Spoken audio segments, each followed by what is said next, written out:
Hi, good morning. So this is our day 2 dito sa beach. And ipapakita ko po sa inyo itong ating view sa harap natin ngayon. So, yan. Yan po yung ating view dito sa harap.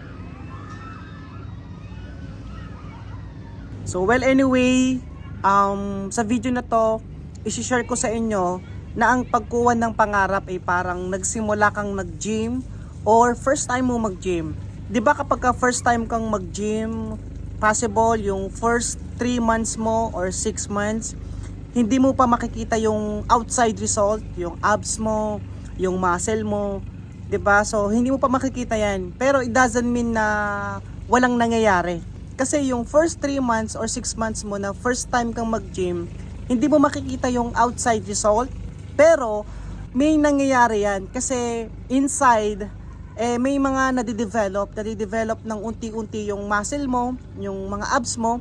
Ang kailangan mo lang gawin is ituloy mo lang. Okay? Kasi pag huminto ka, hindi mo malalaman na yung abs mo, yung muscle na gusto mo is makukuha mo siya kasi nga huminto ka. Parang sa pagkuha ng pangarap. Minsan 3 months, 6 months, minsan nga 1 year. Wala ka nakikitang outside result. Ano yung outside result na sinasabi ko? Ito yung hindi mo pa nakukuha yung pangarap mong kotse, hindi mo pa nakukuha yung mga pangarap mong income.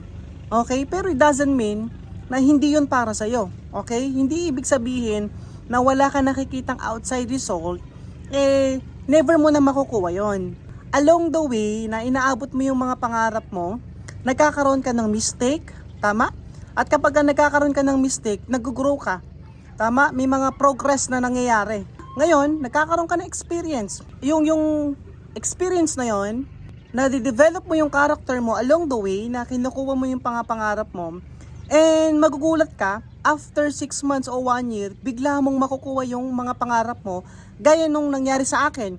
Kasi nung first time ko po mag-business, wala akong nakikitang resulta, hindi ko pa nakukuha yung mga pangarap ko. Okay, mga 5 months yata yon, na ang ginawa ko lang, puro mistake, puro experience. And along the way na ginagawa ko yun, nagkakaroon ako ng adjustment, nag-grow ako at nagkakaroon ako ng progress. At natututo ako bawat pagkakamali na nagagawa ko dun sa business ko. And along the way, after nun, unti-unti ko nakukuha yung mga pangarap ko. And same, diba, same sa pag-gym again. Okay, hindi naman porke na ilang buwan ka nag-gym na hindi mo nakikita yung gusto mong katawan, yung muscle, yung abs. It doesn't mean na walang nangyayari. May nadidevelop sa loob. Okay? And ang kailangan mo lang gawin is ituloy-tuloy mo lang. Okay? Huwag kang hihinto. And along the way, makikita mo yung abs mo, makikita mo yung muscle mo na lalabas at makukuha mo yung katawan na gustong-gusto mo. Same sa pangarap. Hindi porke 3 months, 6 months, 1 year ka ng inaabot yung pangarap mo, walang nangyayari. Ituloy mo lang. Okay? Ituloy-tuloy mo lang. I-embrace mo yung mga bawat experience mo. And along the way, kapag tinuloy-tuloy mo yan, magugulat ka, dinadrive mo na yung kotse na gusto mo. Okay? Magugulat ka na nakukuha mo na unti-unti yung mga pangarap mo. Okay? So, ang kailangan mong gawin is ituloy-tuloy mo lang, huwag kang hihinto. As long as alam mong nasa right vehicle ka or right opportunity, okay? Ilaban mo lang yung pangarap mo, ituloy mo lang. And along the way, darating ang araw na makukuha mo din yung mga pangarap mo.